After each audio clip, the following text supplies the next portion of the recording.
தொடர்ந்து நம்மோடு மூத்த பத்திரிகையாளர் துக்ளக் ரமேஷ் அவர்கள் இணைக்கிறார். வணக்கம் சார். வணக்கம். முதலமைச்சர் வேட்பாளர் விஜய் தான் அப்படின்னு தீர்மானம் நிறைவேற்றியிருக்காங்க சிறப்பு பொதுக்குழு கூட்டத்தில். எப்படி பாக்குறீங்க?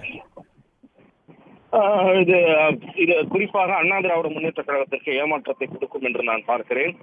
தமிழக வெற்றிக் கழகம் தனித்து நின்றால்தான், அது விஜய் முதலமைச்சர் வேட்பாளர் என்று கூறினால்தான் அவருக்கென்று கருத்து கணிப்புகளில் பலர் ஆதரவு தெளித்த லட்சக்கணக்கான மக்கள் அவருக்கென்று வாக்களிப்பார்கள். அவர் இன்னொரு கூட்டணியில் சேர்ந்து இன்னொரு முதலமைச்சர் ஆக்குவதற்கு ஒரு புறப்படுவாரானால் அவருக்கு எதிர்பார்த்த ஆதரவு கிடைக்காது. அந்த சிந்தனையில் அடிப்படையில் எடுக்கப்பட்ட முடிவாக இதை நான் பார்க்கிறேன்.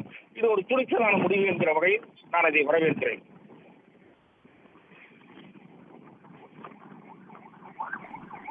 இந்த முடிவுல உறுதியா இருக்க மாட்டாரு, இது பேரம் பேசுறதுக்கான ஒரு முயற்சி அப்படின்றாரு ரவீந்திரன் துரைசாமி அவருடைய பார்வையில.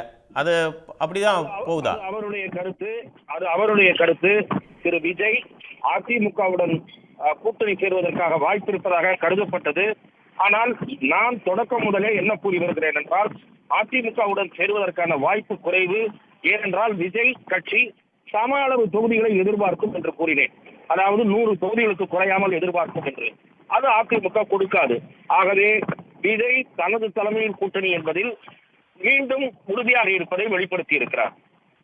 எந்த அடிப்படையிலே ஒரு துணிச்சலான முயற்சி அப்படின்னு சொல்றீங்க ரமேஷ் சார்? பல்வேறு கருத்து கணிப்புகள் விஜய்க்கு குறைந்தபட்சம் 20 முதல் அதிகபட்சம் 25% வரை மக்களிடையே ஆதரவு இருப்பதாக தெரிவித்து வருகின்றன பல்வேறு தனியார் மற்றும் சில பத்திரிகைகள் நடத்திய கருத்து கணிப்புகள். ஆகவே அந்த அடிப்படையில் அவர் இந்த முடிவை எடுத்திருக்க கூடும்.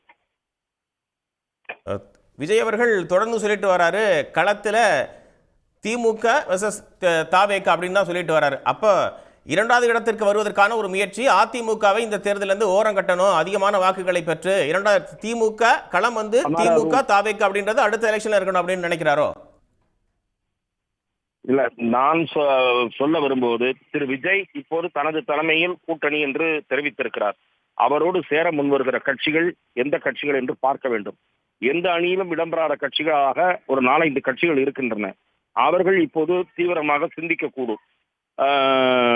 விஜய் பக்கம் போவதற்கான வாய்ப்பு இருப்பதை காட்டி திராவிட முன்னேற்ற கழகத்திடம் அழுத்தத்தை தெரிவிக்கக்கூடும், திமுகவிடம் அழுத்தத்தை வெளிப்படுத்தக்கூடும். அந்த நெருக்கடி திமுகவும் அதிமுகவுக்கும் ஏற்படும். நன்றி சார், இணைந்து உங்களுடைய பார்வைகளை முன்வைத்தமைக்காக.